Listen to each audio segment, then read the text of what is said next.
be tying today is a copper midge.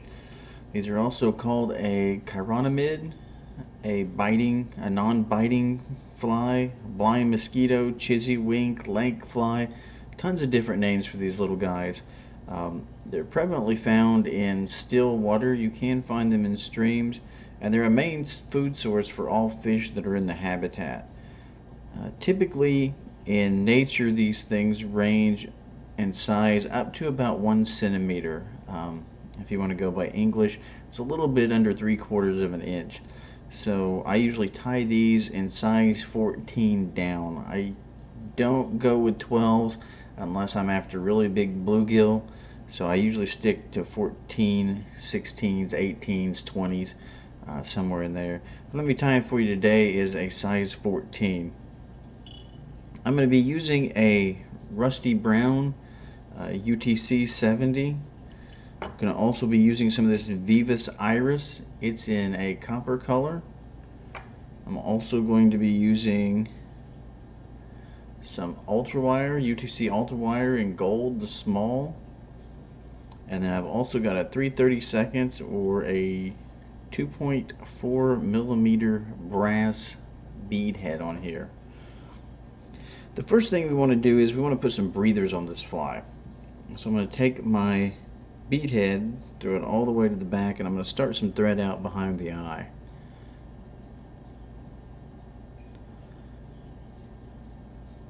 After I cut off, after I get there, I'm going to cut my tag off.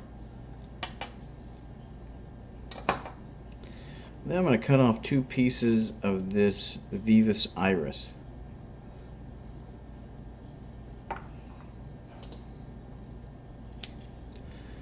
You see me use Veevus iris in a lot of other patterns. I use it for tailing, I use it for breathers, I use it for wing buds. It's kind of a multi-purpose for me. I'll also use it as ribbing on some of my other flies to keep them a little bit lighter but give them some sparkle in the rib. It works good for that. I'm going to go ahead and I'm going to tie this in up front. I'm going to tie this in on top of the hook. I'm going to bring it almost down to the hook eye, but when I get to the hook eye, I'm going to lift this up and give it 3 or 4 wraps in front. The reason I give it 3 or 4 wraps in front is this will keep it out of the way of your hook eye when you actually go to put your tippet in here and tie onto it. So once I get that tied in, work my way back down. I'm going to trim the rest of this off, and then I'm going to whip finish.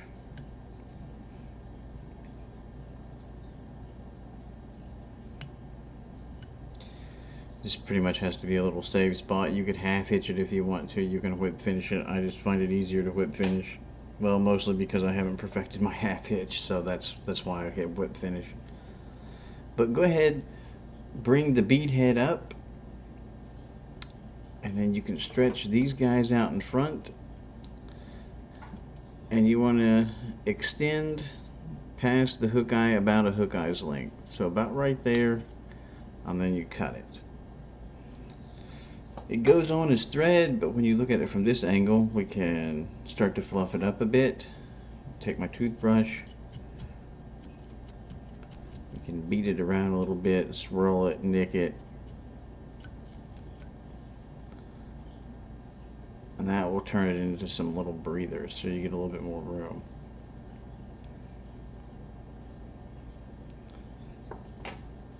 Now we'll go ahead and take our same UTC that we were using, and we'll tie back on.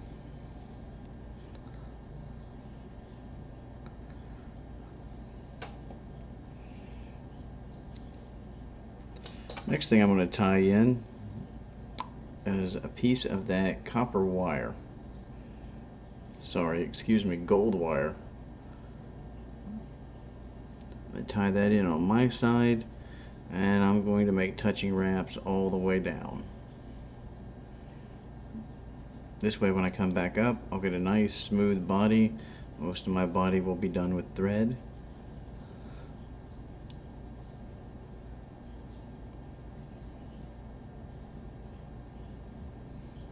When I get down to about there, start coming back up, make touching wraps.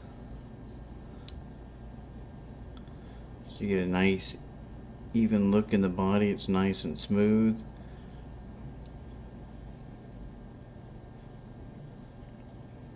And on these black nickel finished hooks, if you take a look at them, the rusty brown thread kind of is a little translucent, and you can kind of see some of the black nickel hook coming through. It gives it a really nice body look. I'm going to take my copper wire. I'm going to attach my hackle pliers to my wire. And I'm going to make some nice even wraps coming up.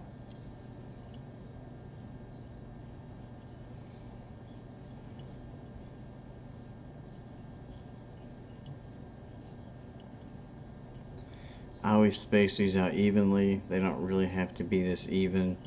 It just makes me a little bit happier when I'm fishing with the fly. I can look at it and it looks a little bit nicer to me. The fish really are not going to get out a ruler and check your measurements on the segments.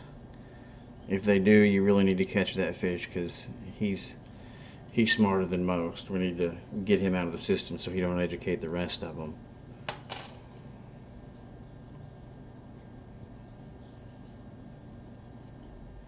And once we get that tied in, we can helicopter that off.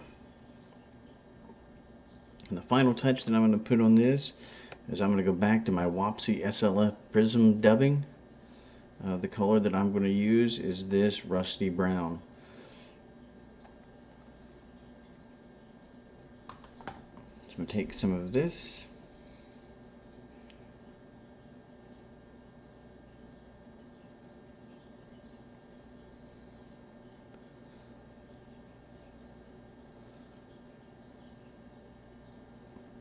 And dub it on. And then I'm going to put on a little segment about the same size as the bead head. I don't want too much, kind of along the lines of if you've seen some disco midge patterns. Tie it in there. Need just a hair more up front.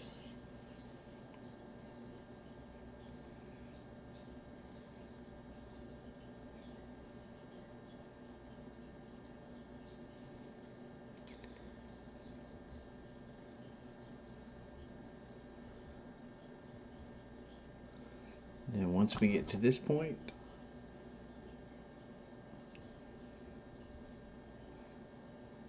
we can whip finish off.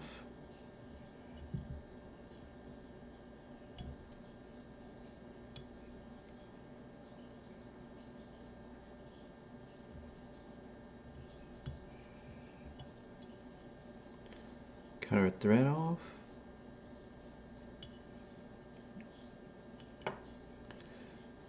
And then what I do is I come back through. I'll get some Velcro or something and pick this out, rough it up a bit. You can pull it out with your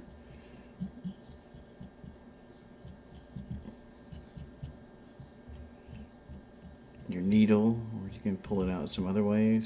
Once I get it all nice and messed up like that, I'll come back in, give it a little brushing. Brush it down on the side. Turn it upside down.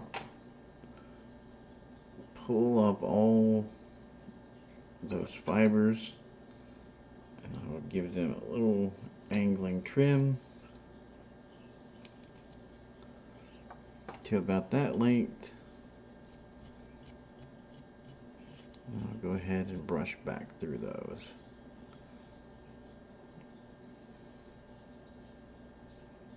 And there you have the copper midge.